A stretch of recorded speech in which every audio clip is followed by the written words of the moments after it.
Welcome back to Hoops HD, everybody. This is our Thursday evening Woohoo! bracket rundown show. Coming to you live on tape delay here around 9:15 p.m. on Thursday, February 18th. Yes, Uh, it has been a busy night, Chad. A lot of games that would impact the bracket had we started before 7 o'clock or after 7 o'clock. yeah. What we are going to be doing tonight is revealing a consensus bracket from the staff here at Hoops HD. So what happened is the three of us who are here, I don't think I introduced us, so let me go back and quickly do that. I'm Chad Sherwood, got John Teitel to my side. We got David Griggs down below us. The three of us, along with Joby Fortson, who couldn't make it on tonight, and Rocco Miller from Bracketeer.org, who also couldn't make it on the show tonight, all submitted a top 55 teams regardless of conference list. I went ahead and add those up kind of like the way that the AP votes do, just cross country scoring of those 55 teams, came up with a consensus field through the end of the at-larges, went in based on my own personal choices without help from any of you as to who the balance of the field would be from all the way down to the end of the all 68 teams. And what we're going to do is kind of Selection Sunday style reveal those teams to you tonight, Yes, live on the and air on tape delay. yeah, you know the bracket. John and I do not. We are not with this particular show trying to guess the committee or guess what it's going to be on Selection Sunday. We're just going on our own druthers. We do have one of the best selection committee guessing experts in the world tonight, so he can probably chime in a lot as to what the committee might be doing a little differently than what we did. But I don't know. I'm just excited. I love these shows. It's probably my favorite one that we do. I think I say that about every show that we do, but this time I actually mean it. Right. So what I'm going to do is I'm going to reveal the top 16 teams, what we call the protected seeds, the ones that would be in those little yellow spots on the board that I just pulled up one at a time. Then we'll go a little quicker once we get those first 16 teams in. We'll go 4 teams at a time until the field is revealed. We'll discuss them. We'll debate them. We'll find out whether you guys agree with what we did as a consensus. And as a note, of course, because we're recording this left 9 o'clock, everybody's fields had to be in by 7 o'clock tonight, which meant that none of the games played today were factored in at all, which means, for example, Iowa's win at Wisconsin, not factored in. Wichita State's upset they just pulled off in Houston at home against Houston, not factored in.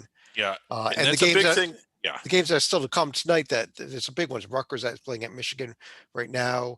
Ohio State's in a close game at Penn State. We got UCLA hosting Arizona. We got a lot of others, San Diego State, Oregon, Stanford, Colorado, a lot of teams that we'll be discussing tonight that are in action that we just didn't factor them in. okay. Did I get that right? All right. You did. Yeah. Let's start with the number one team overall here. Let's get some teams up here. And I don't know that it's going to come very much of a surprise to anybody. John, Gonzaga, number one overall. You shocked? I'm not, nor do I have a veto. I think they are deserving. I think Baylor's deserving as well. And my question is, looking forward, if Baylor runs the table, if they both run the table, does this order change or does it stay the same? With our bracket, I don't think it's. I know. Well, I know it's not unanimous because, like last week, Baylor was number one. I still had Baylor number one this week. If they both run the table, it just comes down to. I think Baylor absolutely has the better profile, but does that mean they have the better team? And as your druthers as a committee member and as a voter, what do you value more? I just think Baylor. Look at Baylor's profile. They've beaten better teams in true road games than what Gonzaga has. I mean, there is a strong case that Baylor is better. Yeah, just a quick note here. If they both go undefeated into the NCAA tournament, you've got a West Virginia home win, a road win at Kansas, a Big 12 championship for Baylor, and I haven't heard yet what the Big 12 is going to do. They have a week of no games at all scheduled between the sitting there, so there may be another makeup game or two put onto Baylor's schedule. Gonzaga also could squeeze another game or two in if they get after their St. Mary's game tonight in San Diego this weekend. So, but those will be West Coast Conference games, as will the West Coast Conference tournament, obviously. Yeah. But John, what are your thoughts? If Baylor runs a table, are you with David that they would then move above the Zags? I think so, only because not only do they have the 2 top 25 wins in February, but I assume they'd have at least 2, if not more, in March, right? They should. Presumably, Absolutely. yeah. I mean, unless their path to the Big 12 tournament championship is TCU, K-State, and Iowa State by some Yeah. crazy. Just, I mean, it would be the most bizarre bracket ever. The number 3 overall, I also don't think this is much of a surprise. They're playing right now and losing to Rutgers, the Michigan Wolverines at number 3 overall. And I don't think number 4 overall is a surprise either. I just want to pull them both up, and that's Ohio State, because I think it was unanimous, but for you again, David, that we all had Michigan above Ohio State. I think you Well, had it reversed. I did, and if you pull them up side by side now, again, this is going to get settled. They're going to play this weekend, presumably, COVID permitting, and they're in the same conference, so they'll play this weekend. They'll have the head-to-head. They'll have the conference standings, and then the conference tournament.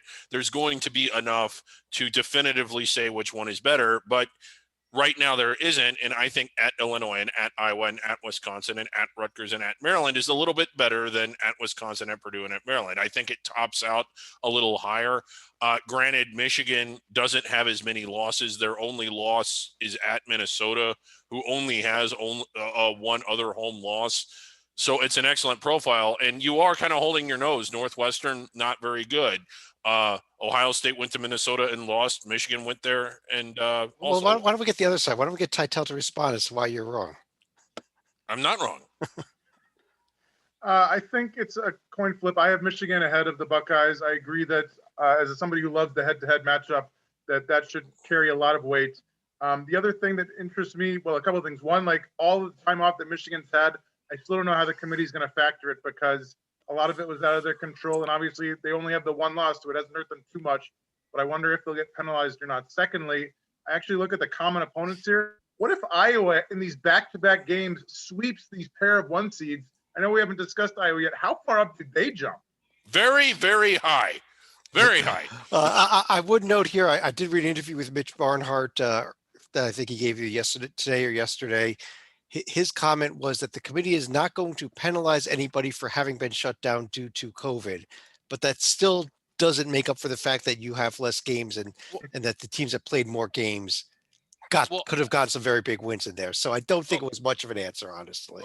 It was not an answer at all. Like, the committee can only evaluate what is there. You run into this with under the radar teams. Well, they haven't played anybody, but that's not their fault. There was nobody on their schedule. I think that you can only evaluate what's there. Yeah, and that's pretty much what he said. Okay, let's go to number 5 overall. Because of rules that only allow teams, you can't put the same team in the same conference. Illinois, instead of being where they should truly be in this, what I'm calling the East region still, they might change the region names. They have to go all the way over here to the South, but Illinois at number 5 overall. This Illini profile, I think, it took us a while, John, but we all finally are on board with them with you here. Like, is there a way for Illinois to move up a seed line, or is there a real big gap here between them and Ohio State and Michigan? The answer to both questions is yes. I think there is a noticeable gap between the two in terms of if all the teams win or all the teams lose, then I think it'll stay the same. But Illinois' season finale at Ohio State on March 6th could change everything. I also feel bad for them. Like, they're one of the 5 best teams in the country, but they're not even one of the top 2 teams in their conference. And their reward is that they get to play an possibly undefeated team. And their path through a Big Ten tournament could be having to play Michigan and Ohio State on back-to-back days. Well, yeah, if they do all that, if they win at Ohio State and then win the Big Ten tournament while beating Michigan and Ohio State again, yes, I think that would land them on the 1 line. Number 6 overall is probably not that much of a surprise either. It is Alabama, the Crimson Tide. Nate Oates just got a big contract extension there as well. Just an amazing season the Tide have had. And that's what put it over the top, like on the team sheet when they saw Nate Oates' contract extension. Absolutely. I mean, it was just you can't ignore that. Like, I mean, Mark Few didn't get a contract extension. Our number 7 team might be a little bit of a surprise, especially to you, Titel. I think you had them a seed line lower. David, you had them ranked even higher than this, though, and that's Oklahoma. So I kind of want to get both your thoughts on this team. David, you had them number 5 overall, actually, even above Illinois and Alabama. John, you had them, I think, at number 12 overall. So, John, why don't I start with you? Why do we have them overrated here on the 2 line? I think they're certainly heading in the right direction, but 5 losses seems like a lot to me, frankly. I know there's no bad, so they get points for that. And the OAR is good and a bit of a home court hero in terms of 3 and 4 on the road. They smell like a 2 seed, but I think they just taste more like a 3 seed at this point. Let me just a quick definition here. You mentioned the OAR. You can see that here in yellow. What it is, it's a metric that we've kind of invented. What we've done is we've taken a look at 7 of the metrics that are on or used in the team room at different times, including the BPI, the Sagarin, Ken Palms, Nets, all that. Average them all up and rank them. So it's kind of an average of all the various metrics is the OAR number. But David, your thoughts? Well, I don't want to say that I ever ignored it, but like that early loss to Xavier in that exempt event, I think was a bit of an anomaly. You look at everything else at Baylor, that's not so bad. Texas Tech by 2, at Texas Tech again by 5, and at Kansas by 4. So when you're losing 3 of your 5 losses are that close to teams that are that good, I just don't ding you that much for that, even if there are 5 of them. And then when you look at the good, I mean, a win against Alabama, who we've already put in, a win at West Virginia. West Virginia, fantastic at home this year, as is Texas, again against West Virginia. I just think that they top out really, really high. And yeah, I had them 5th overall. The other thing, and I know that this isn't. Let me throw this at you though, David. I've got a problem putting a team number 5 overall when they're 3 and 4 overall on the road. Don't you have to have a winning road record to be the 5th best team in the country? This is a David Griggs argument I'm throwing at you too. You do, but like, I mean, Baylor undefeated at home. I don't know if Texas Tech is or not, but like, I think at least 2 of those losses are. But you're talking about a borderline of the 1 seed line now, David. You're not, Yeah, you don't get that excuse when you're bordering on the 1 seed as number 5 overall. Okay, well, again, if they end up 3 and 7 on the road, I will not have them up here. But Iowa State, K-State, and Oklahoma State, all winnable road games if they're playing as well as Oklahoma is. And another thing, I mean, like before you just interrupted me, I think right now Oklahoma on the court, while the whole season as a whole body of work may not show it, is playing like a 2 seed. Well, let me add in the final of the 2 seeds here. This would be Gonzaga's potential Elite 8 opponent, and that is Villanova out of the Big East. John, a Villanova team that's been kind of sliding in the wrong direction lately, though. They have. I mean, they certainly did not look good against Creighton, but now that Creighton is looking good, I don't think it looks that bad for them. The St. John's loss was tough, although St. John's was a little bubblicious. I just love that Mark Few versus Jay Wright. That's the best coaching matchup we have on the board, and it's not even close. Yeah, if they can get there, I'll tell you, if Villanova plays an NCAA tournament the way they played the last 2 weeks, they're not getting anywhere close to it. Yeah, they're not. And I mean, they came off of the shutdown and they just haven't gotten their motors started.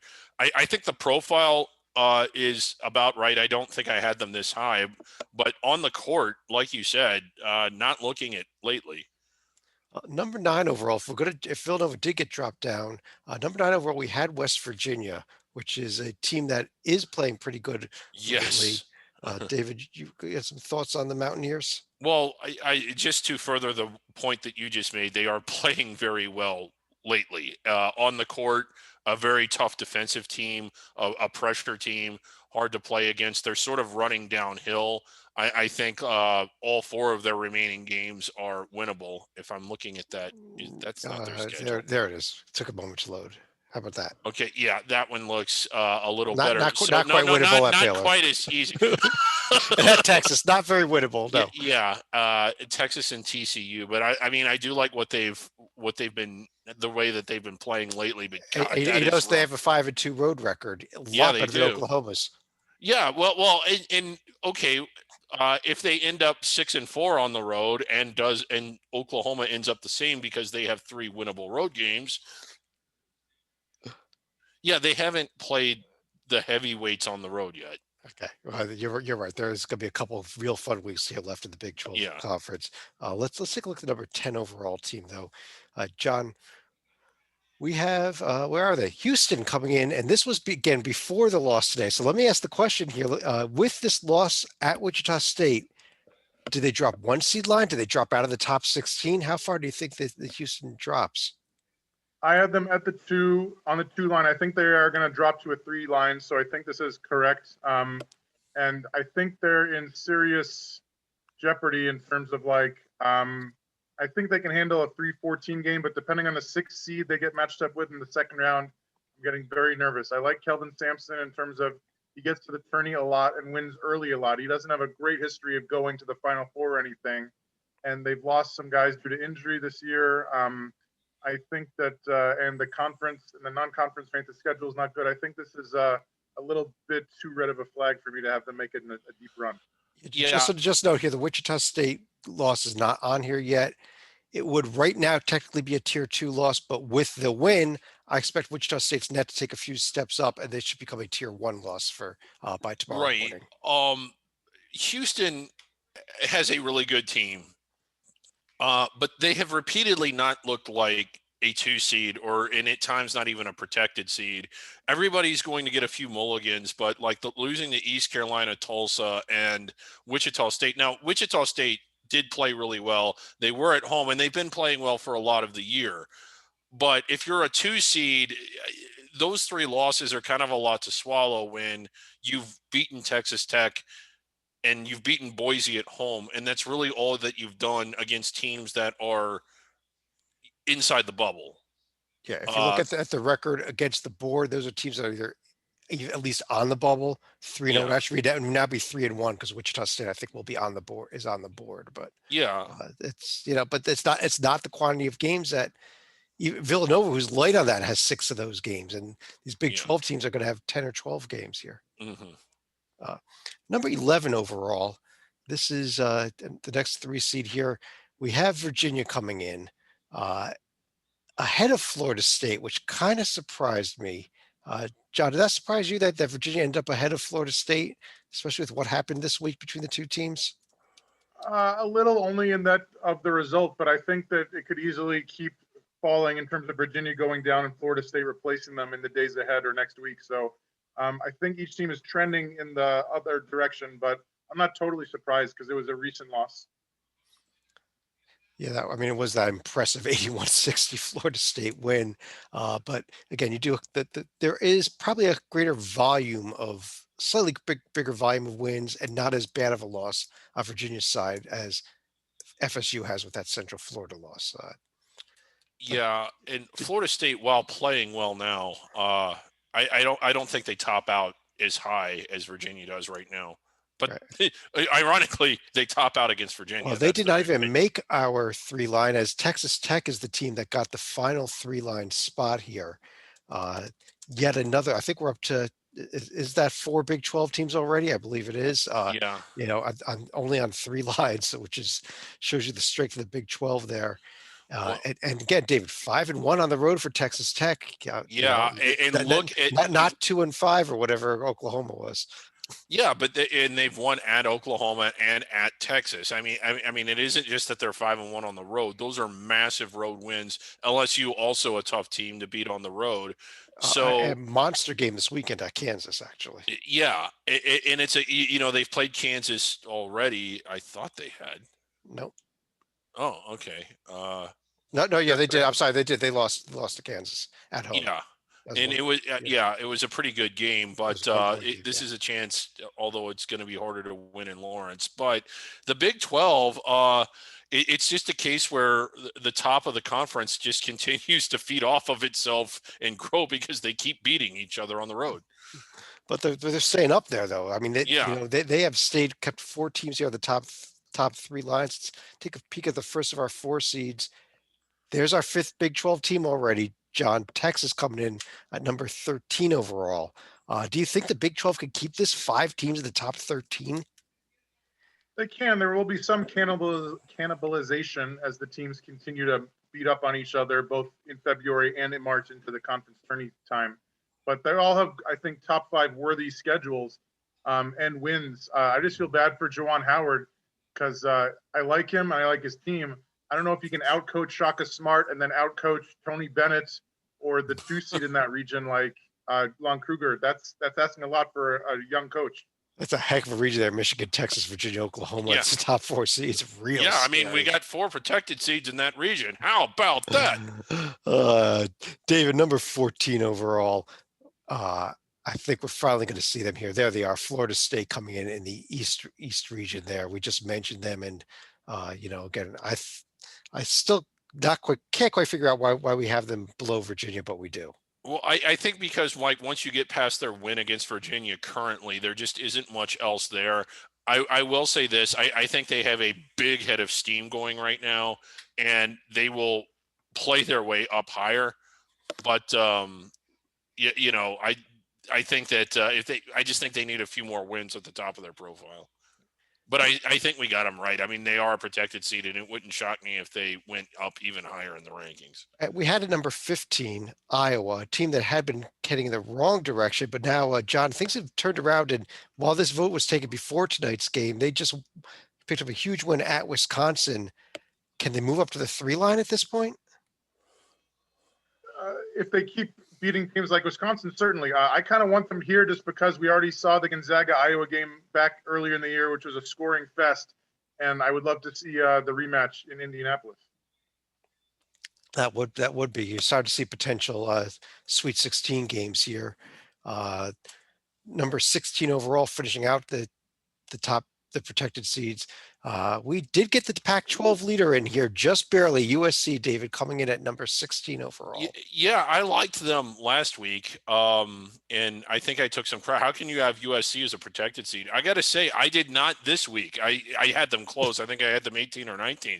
So I'm not the only person that likes this team, apparently. Let's take a quick look at them. And John, So as a many committee So guessing many wins. expert, is there extra weight given to just being that regular season champion in a conference, even if nothing else on the resume says that you should be up this high? A little. I'm just more worried about versus the board. I mean, if you're a top 4 seed, you're one of the best teams in the country, and they've only beaten 3 teams on the board. And it's the way UCLA is looking, that might be dropping out soon. So I wish they had plenty of meat on the bone. I wish they had a little spicier meat on the bone. Arizona is not on the board because they're not Thanks. eligible. But wouldn't that be an equivalent of a win against the team? Yeah, I would say that Arizona would be somewhere on the board. I don't know if they'd be in the field or out of the field, but they would be 4-2 against the board if Arizona was postseason. But to his point, Yeah. that you're used to seeing a little more than that. And they're playing Arizona again this weekend. Yeah. So allegedly. Bring it. Yeah. Let's at this point, I'm going to do 1 seed line at a time. Let's reveal all 4 of these 5 seeds and then get both your thoughts on the teams that come up here. So this is the entire 5 lines coming up. One here, we've got Tennessee coming in against Iowa, Wisconsin against USC, Missouri there with the matchup with Texas, and Creighton coming in on the 5 line there. That's a lot of recency bias for Creighton right there, man. Well, let's pull up that Creighton profile. I want to pull up this Tennessee profile as well because, David, let me start with you though. You wanted to discuss Creighton. I mean, I think that they're certainly playing a lot better recently. They they went through a real snag. The home win against Villanova was really impressive. It was actually even more impressive than the 16-point margin indicates.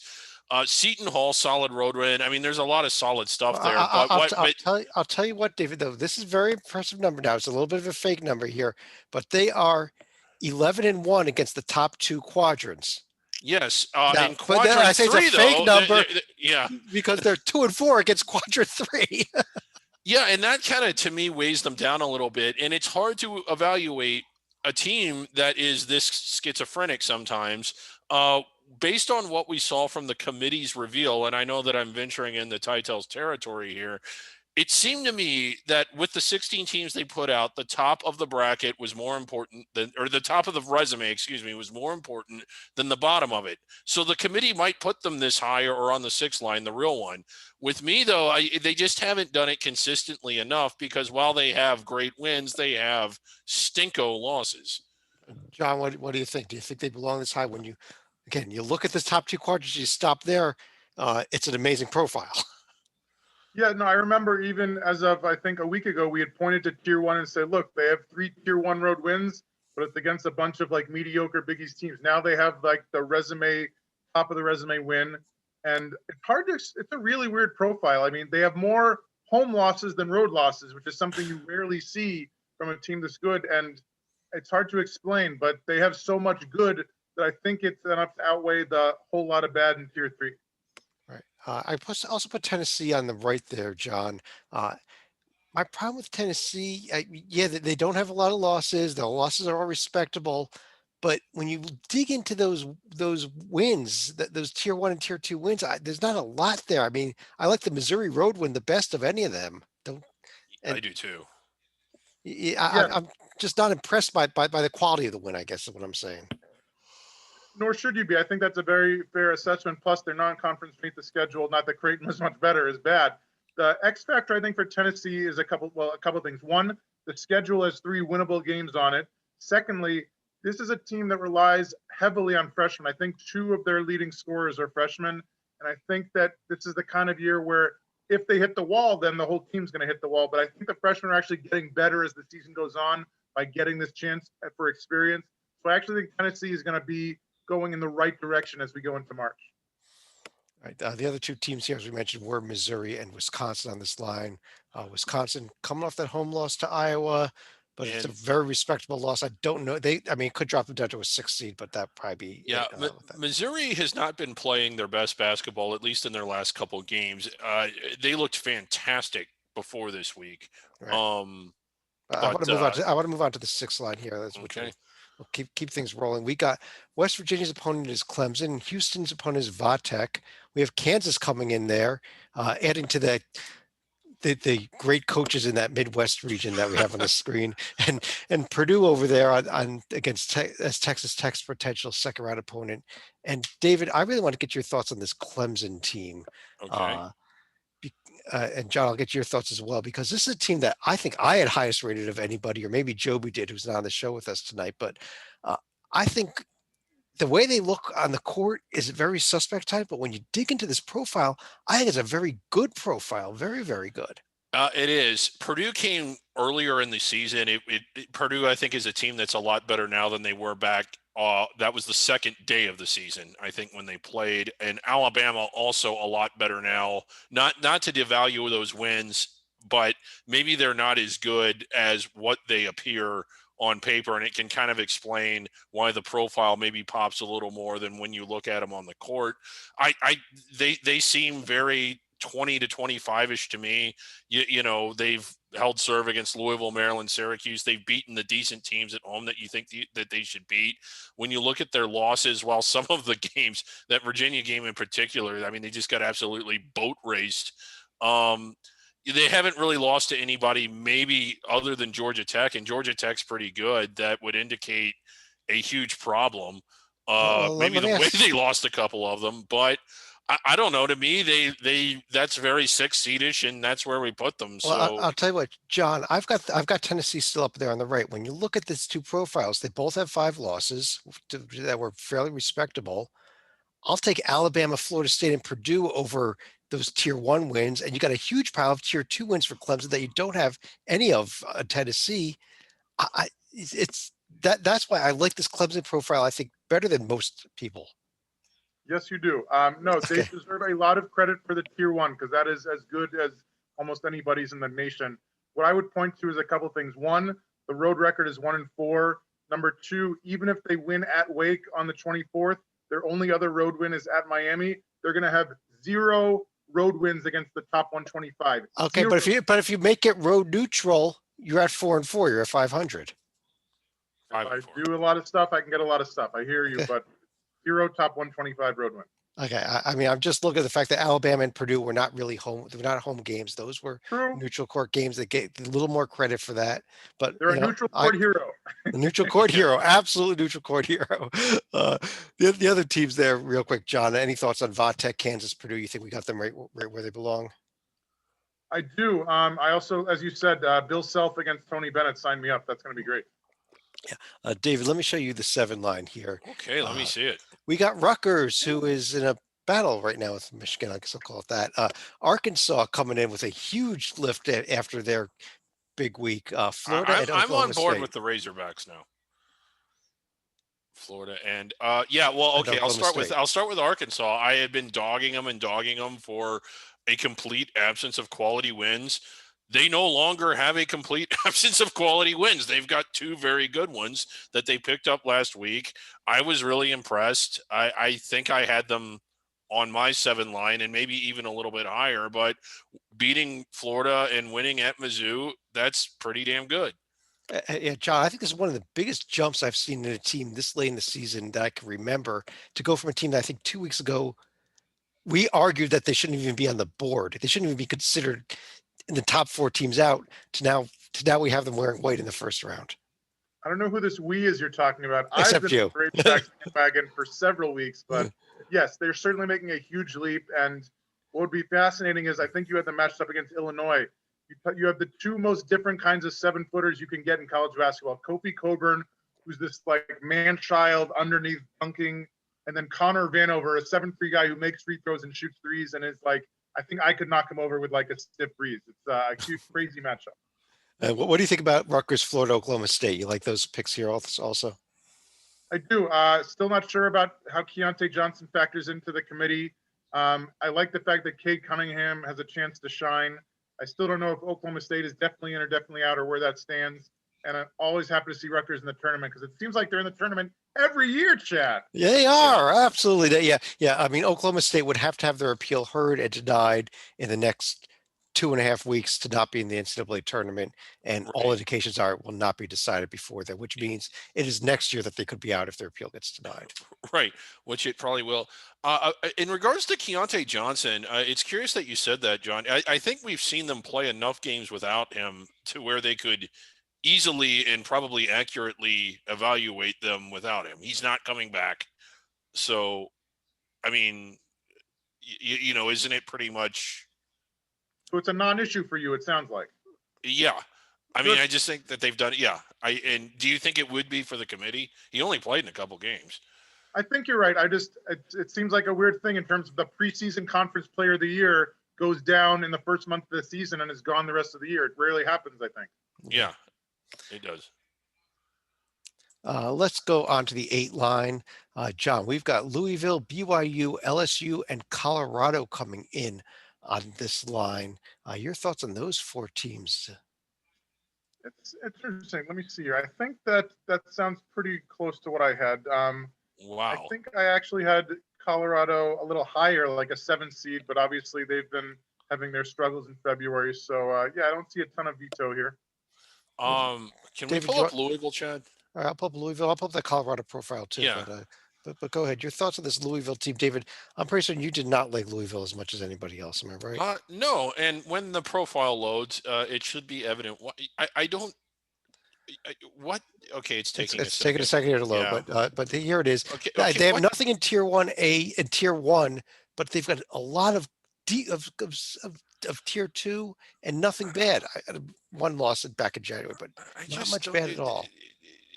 There isn't a whole lot of bad, but there isn't. Well, the loss. And that's why they're an 8 seed. They were kind of in the middle of the field. The loss at Miami was kind of bad, but I mean, Virginia Tech, Seton Hall. I mean, it seems like they're just holding serve against decent teams. Winning at Pitt isn't that hard. Duke is bad. Like they. I don't know. Well, David, compare them to Colorado, who we just mentioned here. Also, Colorado has that shining win at USC. I get it. Yeah, but everything else is kind of bland, and they've got 3 bad losses to 1 bad loss. Yeah, well, I think the win at Stanford is also better than anything Louisville has by quite a bit. I don't know. It's better. I don't know. That's quite a bit better. John, your thoughts on that debate?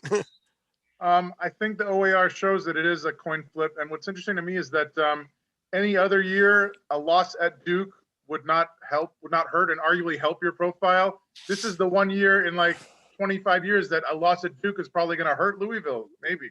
Yeah, they got to win that game. Yeah.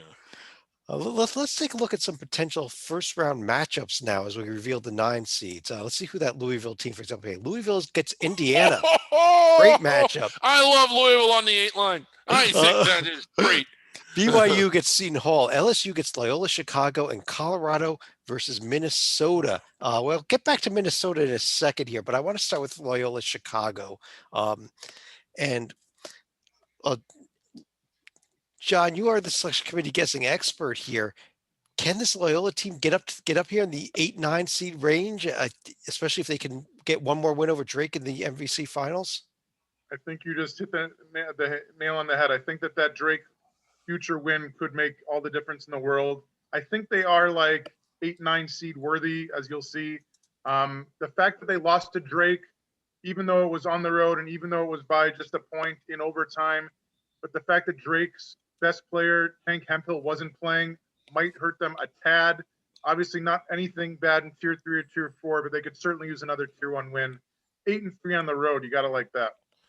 All right, David, let's talk a little bit about the Gophers here, who I- have not won a road or neutral game all season, which is almost a disqualifier any year except for this COVID shortened year. But when you look at those Michigan, Ohio State, Iowa, Purdue wins, that's a collection of 4 wins that very few teams in the country have. Yeah, and if you really use your imagination, and you kind of have to use it a little bit, you can excuse a lot of these road losses as Michigan, I'm pretty sure, is undefeated at home. Illinois, I think, is too. Iowa. I mean, these are David, all but the Indiana loss are against what they call tier 1A. That is the cream of the crop. yeah. So you have to consider that when you evaluate them, because these are teams collectively. I'm pulling this out of my ass, but they've won about 95% of their games at home, and probably more. Like all of those teams combined probably have easily fewer than 10 losses at home. It might even be fewer than 5. So if you're going to beat them up for not winning on the road, you have to at least consider that. But they haven't won on the road, and sometimes when they've gone on the road, they've looked really, really bad. I thought they played well against Indiana the other night. They had a chance to win. They didn't get it done. Shorthanded, they were missing one of their top players. But it is kind of, I have a really hard time selecting a team. I did select them, but with no road wins, no neutral wins, if they do not win at Penn State, then they better win. They better not go out in that first Big Ten tournament game. Well, even if they get the Illinois win. Yeah, I mean, it doesn't. I think it adds that doesn't matter that they beat the number 4 team in the net. Doesn't matter that they beat. No, it matters. But like 2-seed Illinois. I mean, they've already beaten Ohio State and Michigan and Iowa. I think the one box that they need to check, while that is another good win, it doesn't check the win away from home box. John, do you agree with him that beating Illinois this weekend is just going to be just another decent win for Minnesota? I didn't say it was. It doesn't solve the biggest problem they have. Well, it doesn't. Let's, John, if they go 3-1 here, beat Illinois, Northwestern, Rutgers, lose at Penn State, and let's say they go out in the first round of the Big Ten tournament, I think they'd be a lock, which is ridiculous. Like, as you said, Chad, I think the key phrase was any other year. And David, you're right. Any other year, a winless road and neutral means you're out. But this year, they're beating 4 of the top 7 teams in the nation. Like, put them in. Yeah, I mean, there's never been a profile like this that I can remember, especially if they do this 3-1 thing here that I just mentioned. This will be the exception that proves the rule kind of thing here is what I think we've got. Let's real quick. We mentioned that we had seen Holland, Indiana as the other team in that line. Let's take a look at the 10 line though. More potential first round matchups. We've got Rutgers' opponent is San Diego State. Arkansas, that is Oregon. high. Florida gets UCLA, and Oklahoma State gets Maryland. John, David just said that we are way too high on San Diego State. I think we're a little bit low on them. What are your thoughts on this team with a somewhat interesting profile at this point? I think I had them as a 9 seed, so I think this is right around where it is. Again, one of the many profiles we've seen tonight where tier 1 is very empty, but there's not any bad in tier 3 or tier 4. I think the Boise doubleheader is going to show them that they're either going to go up with 2 wins or down with 2 losses, or maybe stay where they are with a split. But I think I would have to pick Rutgers to win that game, Jeff. Thanks, John. I like that one. I know, that's why I said. Also want to quickly mention this Maryland team. It's a Maryland team that did kind of what we thought they would do once they got away from being right sitting there at 500. They picked up a pair of home wins that wouldn't help most teams' profile with a pair of home wins over Nebraska this week, but something that puts them, David, at 12-10, 13-10 overall. Yeah, That I think that solves the big problem that we had of that 500 record for Maryland. it does it is. not? The win at Rutgers is, I mean, that one is going to be tough, but everything outside of that, Michigan State's bad this year. Northwestern is bad, and Penn State, not the best road team. I think they can win 3 of their last 4, and if they do that, they're probably in. If not on the first ballot, then they're going in shortly after that, because that is aside from the overall record, that's a damn good profile. Yeah. And I think that's why getting those 2 Nebraska games this week was so huge for them. Yeah. John, real quick, you like Oregon and UCLA here also? Yes, and I would be worried about Arkansas because the Ducks are getting healthy. They look great on their Arizona road trip, and I would pick the 10th seed to upset the 7th seed. The 11 line, we see Clemson gets Boise State. Vatek gets VCU. There we go. A VCU, little that's a in-state fun one, game. yeah. Kansas, North Carolina, as we continue In the to round add. of- And we continue round to of add to the 64. Yeah, we continue to add to these coaching in the Midwest region that we have there. Let's toss Roy Williams in as well. And Colorado State against Purdue. John, your thoughts on these 4 teams we just threw up there? We are building the greatest coaching region in the history of the tournament. So I'm up with Chad, and I love the in-state battle. Tim As far as Miles. Clemson, Boise, like Tim Miles. interesting matchup of some unproven in the tournament teams, but again, like Boise is a doubleheader coming up with San Diego State, so those teams could easily flip a line. David, I got to call you out a little bit on VCU. You had them a lot lower than this, despite the fact that they are leading the A-10 now. They just came off the huge win against Richmond, and other than a home loss to Rhode Island, and back when Rhode Island was playing pretty darn good, they've got it's another one of these empty tier 1, but full of tier 2 profiles. It is. I think that it's not that I don't like them. You got to keep in mind, I think that the bubble is really crowded this year. Most of the time in a normal year, it feels like teams are kind of backing in and you're kind of holding your nose. From 50 to 40, there's about 10 teams in that mix, and VCU's one of the 10 that I just can do a coin flip on just about any of them. A case can be made that they belong up here, and it's certainly a good case, but there's just some other teams that I like a little bit more, but the emphasis there is a little bit more. And let me just note here, when you look at the upcoming schedule, you can cross off these last 2 games already. Big news out of the Atlantic 10 today. They're moving their conference tournament, at least everything but the championship game, up an extra week, which means that those last week's games are going to be going away. We hopefully we'll at least get the VCU St. Louis game in. I hope we get to see that one before. Right. And before you the gotta conference kind of tournament. wonder, is VCU going to try and schedule a game in the middle of the conference tournament in that week period where there's a week break? Technically you'd be allowed to. There will be a week Yeah. off from the Saturday when they have the semifinals to the week to not the next day Sunday, but the week later Sunday for the Yeah. championship game. In what city, Chad? Well, okay. The conference tournament will be actually everything but the championship game will be in Richmond, split between Richmond and VCU's home arenas. The championship game will be in Dayton. Unprecedented. It is. I don't understand. So VCU wants to be going to Dayton this year. Wait, that's not quite the way we normally do it, is it? Yeah. Yeah, let's take a look. Let's start looking at the 12 line because we have exactly 4 at-large bids left, and I want to take a look at the first 2 of them, which were the first 2 of our first 4, and they ended up being Drake and Xavier getting into the first 4. John, Drake and Xavier, do they belong in the field? Yes, although as I said, Tank Hemphill's out for Drake. I heard there's a chance he's going to come back in March. I don't know if it's for Yes, the that's regular what season I'm hearing also. Yep. or the NCAA tourney or not at all. I don't know if it's obvious. He definitely makes or breaks this team. The win over Loyola is the shining star on the resume. The loss at Valpo is the shining ugliness on the resume. Yeah.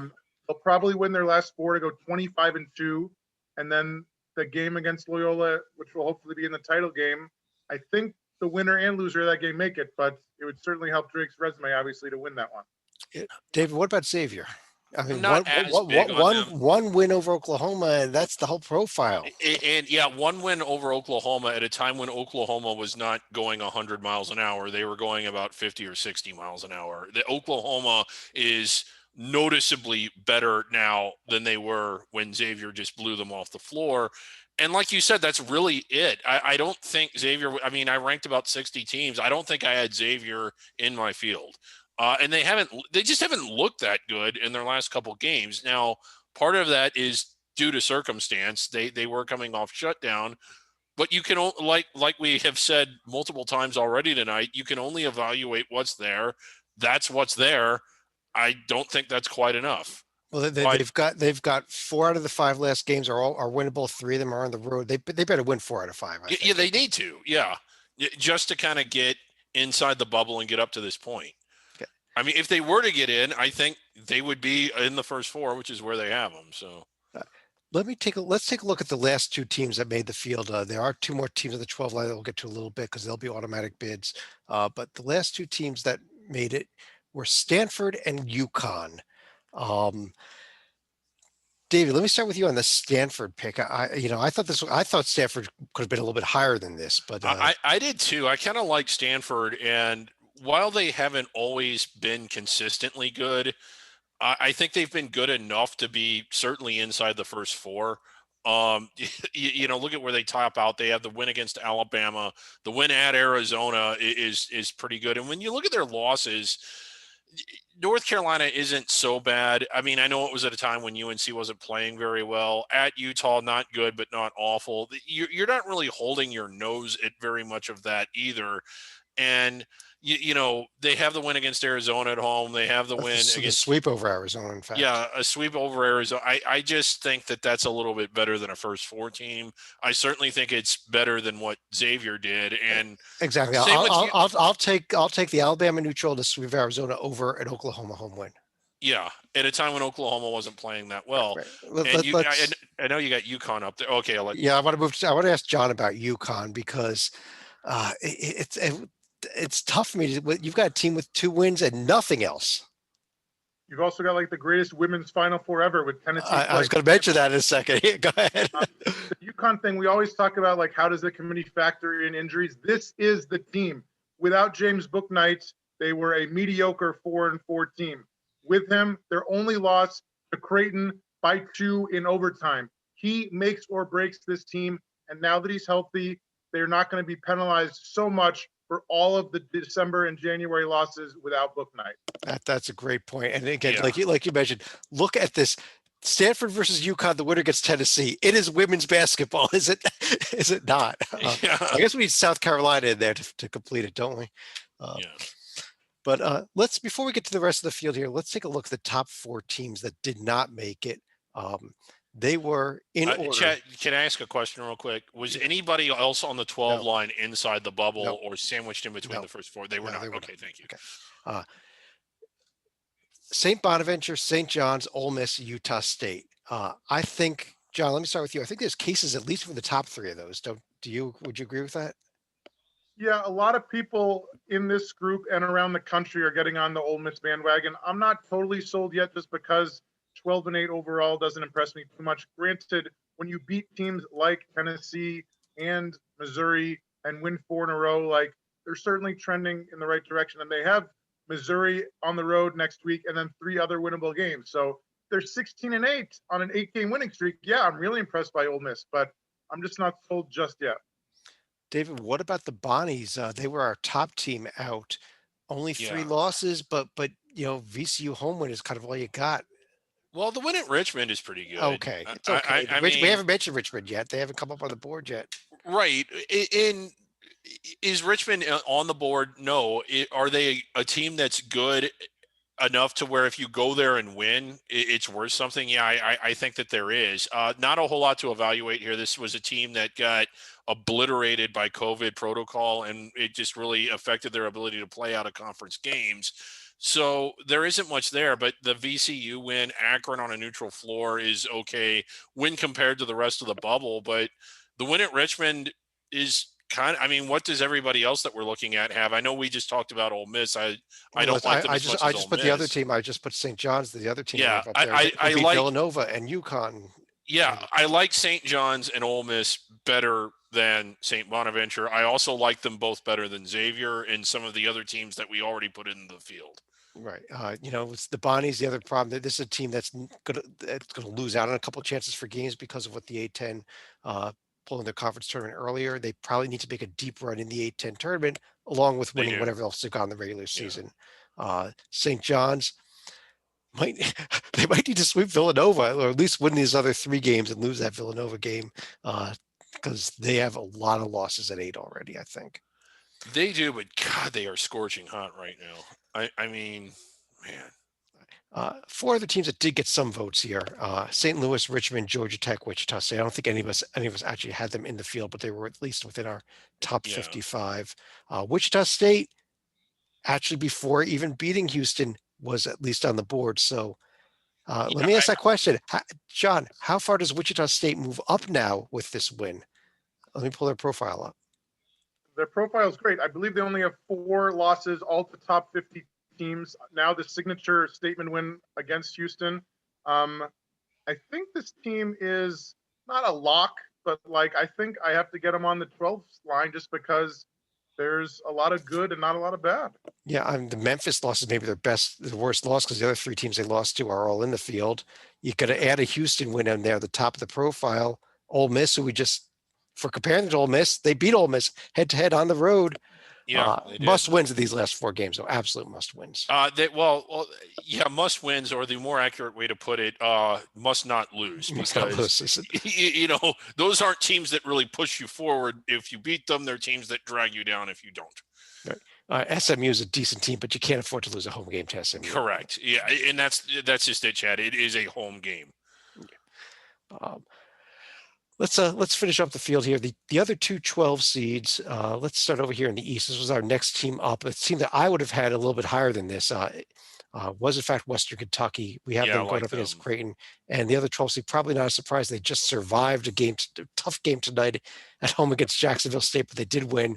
We got Belmont against Wisconsin in a fascinating game, I think, actually. Yeah, I really like this Western Kentucky team. I know that they've got a couple losses that make you scratch their head. They've got a big week at North Texas this week. If they get both of those, they don't. The series is off. They don't. Yep. Oh my God. Series just went off today. All right. This season sucks. But let's keep going. Let's run through the rest of the field. We got the 13 line. We got Winthrop gets Iowa, UC Santa Barbara, a very hot team against USC, Toledo against Texas, Greensboro against Florida State. Man, Chad, you're going really fast here. Say I want to hear about these teams, or what you have to say. What can I do? You can watch the Under the Radar podcast from last night. Okay. Yeah. All right. There you go. Just scroll down there.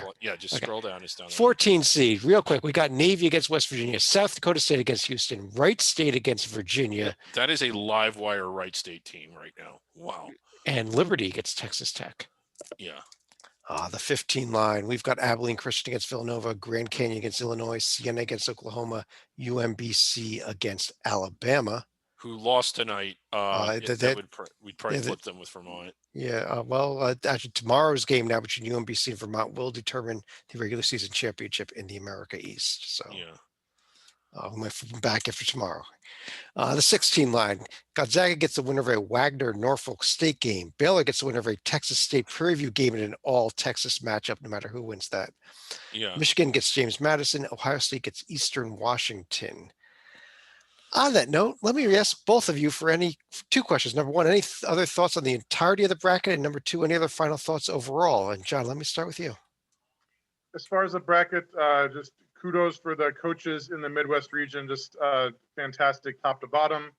I also remember like a week or 2 ago, I was talking about how I didn't think there were going to be a lot of 5-12 upsets because the 5 teams had these great Hall of Fame caliber coaches like a Leonard Hamilton, like a Bill Self, and like Bob Huggins. But now the 5 line has coaches like Greg Gard, Quanzo, Greg McDermott.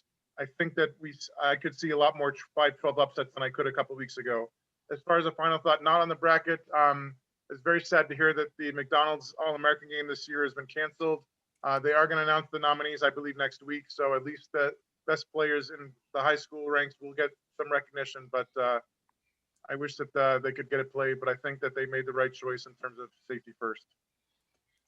I do keep looking back at that Midwest region. I'm just shocked at the idea of a Kansas North Carolina first round game. I mean, that's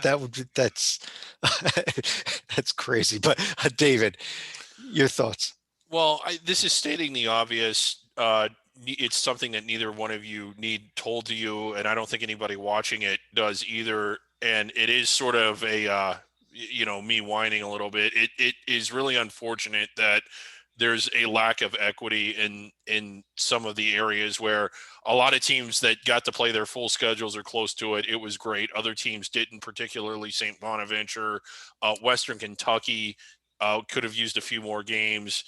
It's just wreaked such havoc on the season that it's kind of made it hard to feel like the season had as much of a flow and as much of a buildup as what it normally does. So I'll just be glad when all this is over. And most of the time, to quote Jerry Palm, he says, you are what your profile is. And while I don't always agree with that, I agree with it about 98% of the time, but not this year. I think Belmont is better than their profile, but how do you evaluate that? I think Western Kentucky is too. I think, Oregon is out of the Pac-10. I think St. Bonaventure is. And, but when you're evaluating the profile, you have to go with what's there, and what's there is pretty much about where we got them if we're ranking them. So I'm glad we got the season in. It was certainly better than absolutely nothing. I'm looking forward to the conference tournaments and the NCAA tournaments, but God, I want normalcy back. Yeah, it's going to be. I think what we're heading into the stretch now, where things can get real interesting too, with shutdowns and how they're going to be affecting conference tournaments, and how they're going to affect the NCAA tournament if we start having teams with positive tests during that. But yeah, we'll talk about that as we go forward and cross our fingers that it does not end up being that big of a problem. Yeah, I think there's about 10 teams right now that are on shutdown, which, considering there's 345 teams still playing, that's a very small percentage. Right. But on that note, on behalf of David Griggs down there, John Tytell over here, I'm Chad Sherwood. You can look down below us now. If you looked earlier, you ruined the show. Look down below us now to check out the final bracket that we just put together. If you want more, if you want to look at it a little more than we just showed you. But have a great night, everybody. We'll be back next week with a Hoops HD report on Monday. Another one of these bracket rundowns next Thursday.